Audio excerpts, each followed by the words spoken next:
Bien, conversábamos con Pedro Chávarri, ex fiscal de la Nación.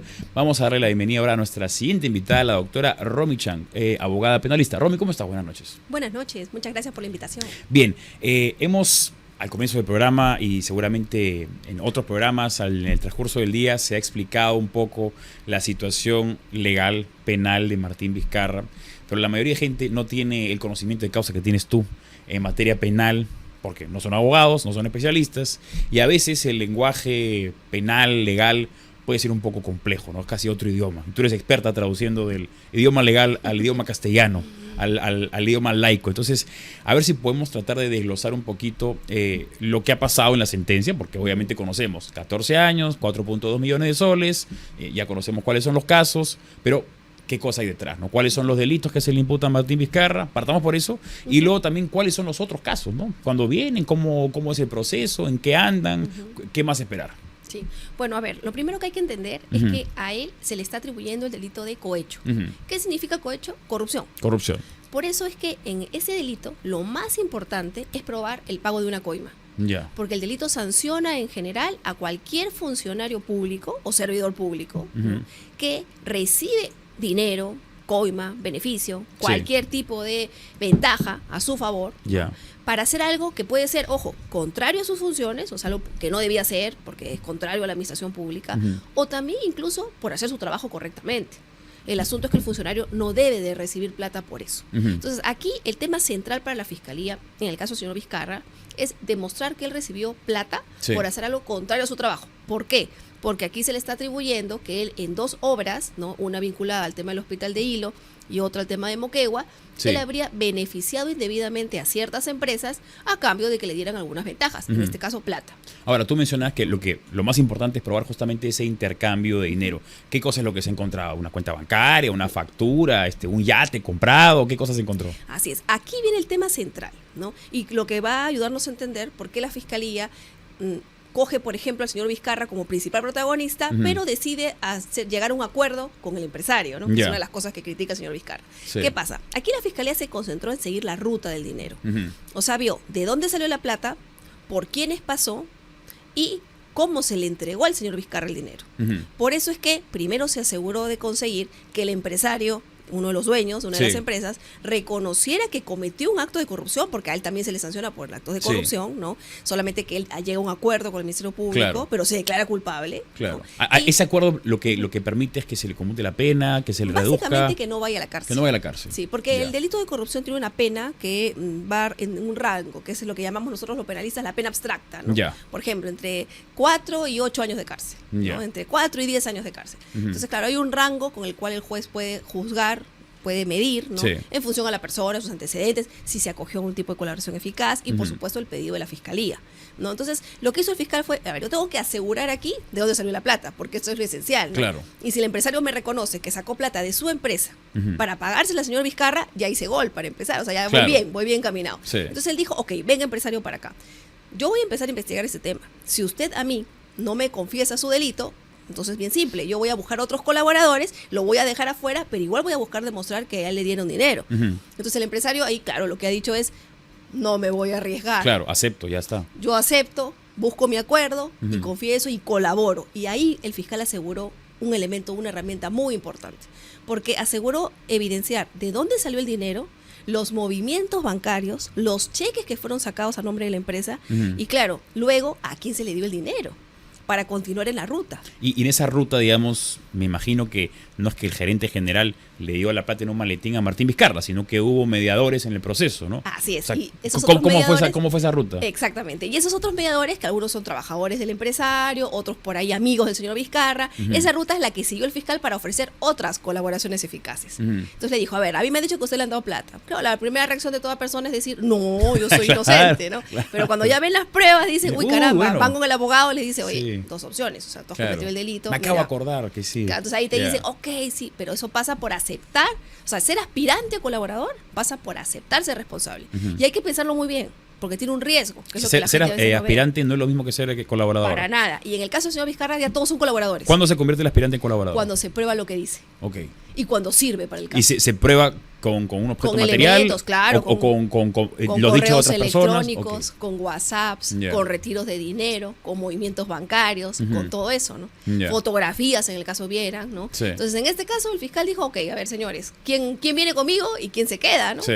¿No? Y se buscó concentrar, cosa que hay que reconocer también, que en este caso el Ministerio Público hizo muy bien. El fiscal Juárez Atoche, perfil bajo, enfocó bien sus baterías, dijo, aquí me llevo al pez gordo, al lagarto mayor, claro. Y dijo, aquí voy con todo contra él. Los demás, mira, colaterales, o sea, en verdad me importan muy poco. Sí. ¿No? Y apuntó sus baterías, entonces dijo, ok, a ver, siguiente, la lista.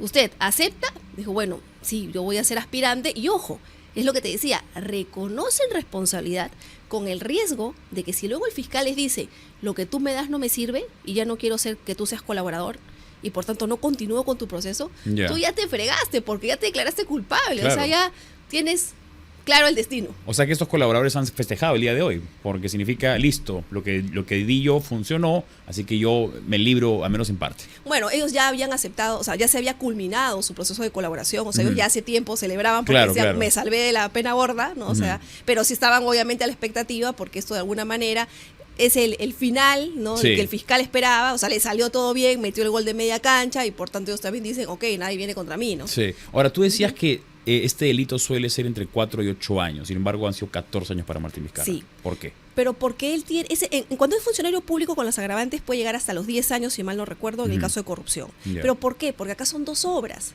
Y eso es algo también importante. No es que sea un solo delito, es un delito cometido 2 veces. Okay. Entonces lo que hay es un concurso. Es el mismo delito. Es el mismo delito, pero para una obra y para otra.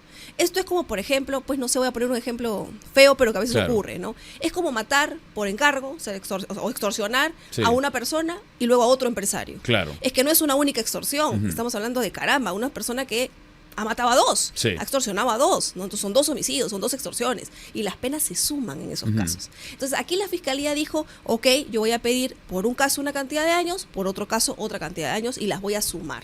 Y la suma son 15 años. Lo que ha dicho el Poder Judicial es, ok, para mí son 14 porque van 6 y 8, me parece. ¿No? ¿Por qué una era considerada ligeramente menos que la otra? Sí, bueno, como tú bien has dicho, los delitos son los mismos, es el mismo funcionario, son empresas, es adjudicación de un proyecto.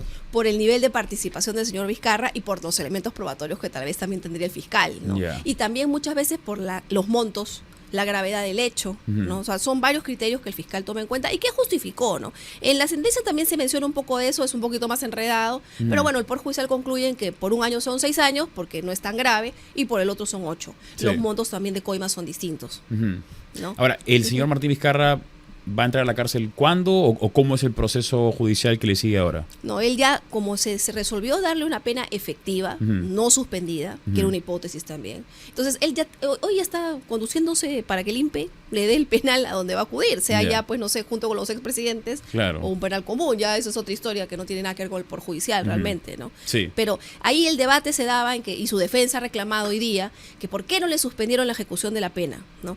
Y decía que el Poder Judicial estaba en la obligación de hacerlo. Pero lo cierto, a ver, siendo objetivos, no es tan así. ¿Por qué? Porque la norma del Código dice expresamente lo siguiente, que el Poder Judicial puede, dependiendo de las circunstancias, suspender la ejecución de una pena efectiva, o sea, decirte, mira, te he condenado a 14 años, pero de momento no vayas al penal. Como estás apelando, vamos a ver qué dice la segunda instancia. Si la segunda instancia confirma, ahí sí te vas al penal. Pero de momento tú vas a tu casa, ya. Eso no ha pasado en el caso del señor Vizcarra, pero eso no es obligatorio de que sea así. Eso, el Poder Judicial puede optar por eso si considera que con eso no se va a poner en riesgo el cumplimiento de la pena. Pero aquí, claramente, como dice Shakira, eso no iba a pasar.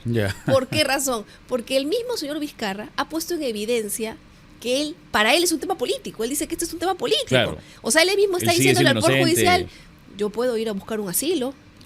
Sí, entonces, pues, claro, por judicial, acá los criterios no son los mismos que para la prisión preventiva, que es el tema del arraigo que decía el abogado, ¿no? Él ha ido a todas las audiencias, ha estado presente. Sí, genial, pero eso lo debates en un tema de prisión preventiva, en un tema de una medida para afrontar el proceso. Pero acá ya hay condena que está en riesgo desde el momento que el señor Vizcarra dice, no acepto esta condena porque para mí es política. O sea, él está diciendo que él va a buscar un asilo. Sí. El Poder Judicial ha dicho, no, compadre, sí, o sea, pues, ¿para qué me voy a arriesgar? Tú para adentro. Más aún con el historial de otros expresidentes o y el contexto, ¿no? Que sí, no lo pues, ayuda. Ya sabemos que México es un camino, Bolivia, Brasil, ya no sabemos. Exactamente, ¿no? Entonces ahí pues el Poder Judicial ha dicho, no, pero en tu caso eso no aplica y no es ilegal, ¿no? Es algo que totalmente válido. Y hay otra cosa que hay que resaltar y es buena en este caso, es un ejemplo realmente para otros casos, que el Poder Judicial no se ha comido la sentencia. Normalmente pasa que nos dan las conclusiones y luego dicen, vamos a notificar la sentencia condenatoria. Pero ahí ya le restringen la posibilidad al abogado de apelar de forma inmediata, porque uno no puede apelar lo que no conoce. Pero la persona se va a la cárcel sin posibilidad de apelar. Acá el Poder Judicial no ha hecho eso. Lo que ha dicho es, yo te leo toda tu sentencia. Y la he leído toda. Ahora, si tú quieres, apela. No voy a restringir tu derecho, pero tú hoy te vas a la cárcel. Ya, como para asegurarse que esto va a ser así rápido. Ya no hay ningún problema constitucional, ya no hay un tema de que están recortando mi derecho de defensa, nada de eso. Sí. Ahora, dos temas. No sé si la parte de derecho electoral también es tu fuerte, porque él presuntamente era parte de una plancha presidencial. ¿Qué va a significar eso para esa plancha? ¿Tiene que disolverse inmediatamente? ¿Cuáles son las consecuencias electorales para el partido Perú Primero?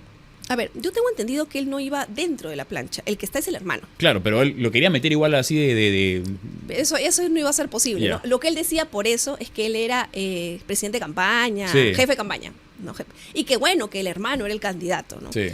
A ver, yo históricamente he visto algo que nunca ha cambiado, ¿no? O sea, que siempre se mantiene, es una constante. Una cosa es cuando una persona está fuera del penal y se defiende desde fuera del penal. Y otra cosa es cuando una persona se defiende desde dentro de un penal o está en un penal. Cambia la realidad. Cambia la realidad. O sea, todo el empujón, deja de ser tan valiente. Exactamente. No, y además otro detalle, no solamente es eso, sino que todo el jale que él podía haber traído, el atractivo político que tal vez quería endosarle al hermano, ¿no? El voto endosado, eso ya se enterró. O sea, eso ya va a estar bien difícil desde el penal, ¿no? Por más tweet, por más cosas que él quiera publicar, eso ya es muy complicado. Y además, ¿por qué? Porque este no es su único caso, y eso era lo otro que tú me preguntabas, ¿no? La fiscalía, y ahí hay que reconocerle al fiscal Juárez Atoche, ha jugado ir por la carta más rápida y segura. Por eso se enfocó en Vizcarra en este tema. Este era el caso más sólido. Era el caso, bueno, tiene otros, pero este era el caso más inmediato, ¿no? Y era el caso donde era uno solo, el más rápido, que debía correr, y corrió. En 5 años se tiene la condena, ¿no? Cosa que en nuestro país pues es un montón. Velocidad de la luz. Sí, ¿Qué otro caso te parece sólido? Pero ahora, de los de hoy creo que ya le han notificado una audiencia de enjuiciamiento, o sea, ya inicia un juicio nuevo por otro tema vinculado también a Lomas de Hilo, me parece, por el juez Alcócer. O sea, viene un segundo juicio. ¿Por el mismo caso? ¿Por el mismo proyecto? Por otro tema. Claro, es que me parece que habían como, no estoy muy segura de eso, habría que revisarlo, pero me parece que en un mismo proyecto hay como etapas. O sea, a él se le ha juzgado por una etapa, pero falta la otra. No, por cada etapa hay pagos. Claro. Y por cada etapa hay coimas, pues, ¿no? Porque, a ver, si el señor ya ha sido probado que en 2 oportunidades de su periodo de 4 años hubo coimas, un gobernador regional aprueba un montón de proyectos en su transcurso de 4 años, entonces piensa mal y acertará, pues no. Es que ya viene la cascada en dominó. Y eso es lo que ha hecho la fiscalía. Como Montesinos, ¿no? Asegura un caso y todos los demás ya vienen por default. Como Fujimori. También. Lo metieron en prisión una vez y todas las demás extradiciones en Chile, fueron cayendo. Y por ejemplo, si es que ya este caso, como tú bien dices, ya era el sólido, era el rápido, ya está. Y hay otros casos de corrupción en su mandato como gobernador regional de Moquegua. ¿Es más fácil que haya mayor voluntad de colaboración eficaz? Pero es que ahí ya probablemente la fiscalía sí diga, momentito, ahora ya no es la misma situación, ahora ya lo tengo preso. Déjame pensar bien con quién acepto la colaboración y con quién ¿sí? No. Claro, porque es que ya no es el apremio de meterlo a la cárcel de una vez para que no se nos escape. Ahora ya puedo mover mis cartas. Tomar mi tiempo, elegir. Mover mi carta, puedo elegir, este me conviene, este no. No, a ti no, me arriesgo contigo porque finalmente ya está en la cárcel. Claro. Y ese es el objetivo, por lo menos el inicial. Y además hay que tomar en cuenta otra cosa. La pena máxima por la cual uno le puede sumar las condenas es 35 años. O sea, no sé que hay un delito con cadena perpetua, que él no tiene, ¿no? Que podría ser, pues, no sé, secuestro, ¿no? Homicidio, esos no hay, ¿no? Acá estamos hablando de corrupciones puras y duras, ¿no? Entonces, lo máximo que le pueden sumar es 35 años. Entonces, si pierde un caso, tiene tantos la fiscalía que dice, igualito voy a llegar a los 35. Claro. Ya voy en 14.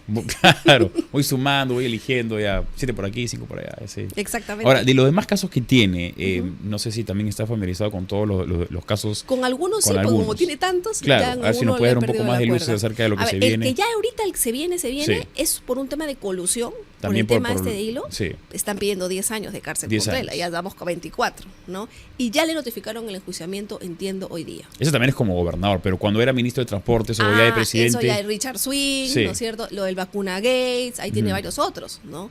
Y claro, esos también van a correr su trámite. ¿Y todos son por el mismo delito, el de cohecho? O, a ver, me acuerdo que en algún momento se suele imputarle a él como genocida, ¿no? Por el hecho de haber sido responsable o autor mediato, llámese como fuere, de presidente de la República en un tiempo y que aprovechó el caos y que es su responsabilidad la muerte de 250.000 peruanos. ¿Hay algún delito que se le puede imputar a un presidente de la República por ser responsable de la muerte de tus connacionales? A ver, genocida sí, yo esa que te digo, eso sí lo veo bien verde, ¿no? Porque no hay carne ahí para eso, ni siquiera con colaboradores eficaces, ¿no? El tipo penal de genocidio, o sea, el delito, prevé pues una matanza sistemática de un grupo determinado de la población. Claro. Pero ese no es el caso, o sea, acá no es que Vizcarra creó el COVID para matar a un grupo de gente, o sea, lo que pasa es que él omitió funciones, eso sí es un delito, ¿no? Hizo acuerdos o contrataciones que en pleno contexto de COVID aparentemente lo favorecían a él, por ejemplo, para vacunarlo a él y a su familia y no al pueblo. ¿Y cuando hay muerte por medio es un agravante? En algunos delitos sí, en algunos delitos puede llegar a ser un agravante, ¿no? Pero como te digo, es que a 35 años, mira, por cualquiera ya tiene tanto que vamos a llegar con mucha rapidez. Y por eso el Ministerio Público ahora dice, perfecto, ya lo tengo ahorita con 14, voy con calma, ¿no? Sí. ¿La defensa de Vizcarra te pareció apropiada o pudo haber sido mejor? O sea, ya mirando como abogado del diablo, casi literalmente. ¿Pudo haber sido mejor o utilizó bien sus cartas o consideras tú que ya lamentablemente el fiscal tenía un póker en la mano? A ver, el fiscal lo tenía claro, ¿no? O sea, era contundente. Yo creo que la defensa del señor Vizcarra ha hecho todo lo que ha podido, ¿no? Ha ido también incluso por el tema político. Creo que en el fondo con la esperanza de que el hermano gane, puede indultarlo, que el hermano haya dicho que lo va a indultar, o de repente pueda conseguir un buen número de representantes en el Congreso, ¿no? Para conseguir algún tipo de ley, por ejemplo, beneficios penitenciarios, ¿no? Que reduzca para temas de corrupción, no sería raro en nuestro país, ¿no? Pero el problema pues es que yo creo que su estrategia no ha tomado en cuenta que cuando cae una pieza de dominó, todas las demás plac, empiezan a caer y eso no lo va a poder parar. La reparación civil que fue determinada de 4.2 millones, ¿cómo se saca ese número? Ya, ahí yo sí creo que tenemos un problema en general en todos los temas en el Perú. Porque los jueces penales normalmente no son de manejar temas de responsabilidad civil. Los temas de reparaciones civiles normalmente los manejan los jueces civiles. Pero claro, en los temas penales, por economía procesal, por así decirlo, o por hacerlo más fácil para la víctima, se junta todo en el tema penal y por tanto los jueces fijan los montos de reparación, ¿no? Pero la verdad, el cálculo no es muy claro, si te das cuenta uno no entiende muy bien, pero ¿cómo llega ese monto? Supuestamente recibió 2.3 millones, o sea, 1 y 1.3, entonces ¿por qué sale 4.2? Claro. ¿Qué ha hecho? Sumado y restado y ¿cómo ha llegado? No, y tienes casos donde la reparación es de miles y miles de millones que jamás se podrían pagar, ¿no? Entonces, bueno, ahí sí yo creo que hay un punto un poquito flojo, ¿no? Pero a ver, no va a pagar ni uno, ni siquiera va a volver lo que llevó, ¿no? Y mucha gente pues a veces pregunta, sí, pero porque están buscando pues el video tipo Vladimiro Montesinos donde salga él recibiendo la plata, ¿no? Es que, a ver, lo de Vladimiro Montesinos fue una cosa excepcional. Claro, que no se va a repetir probablemente, ¿no? Exacto, o sea, en un acto de corrupción nadie se graba recibiendo la plata, ¿no? Eso es rarísimo, ¿no? Pero sí tú puedes encontrar algunos elementos. Justo yo lo veía antes de ayer, me parece, antes de que le dieran la sentencia, que él sacaba o antes de ayer, que lo sacaba un tuit, una imagen en redes, donde estaba él en un avión y decía, camino a Tacna, y se tomaba un selfie, ¿no? Ahora, ¿qué irán a decir? Seguro que van a decir que me quiero escapar para malinformar. Entonces, claro, independientemente de la noticia política, que él quiere resaltar ese tema, ¿no? Lo cierto es que si uno ya afina ojo, uno puede ver que él iba sentado en los asientos de adelante del avión. Él dice que es un vuelo a Tacna. Tacna normalmente quien va es Latam. Y el avión tenía toda la pinta de ser un avión de Latam. Y todos sabemos que los asientos de la primera fila son premium business. O sea, con lo cual son mucho más caros que los de atrás. Y este señor viaja en business.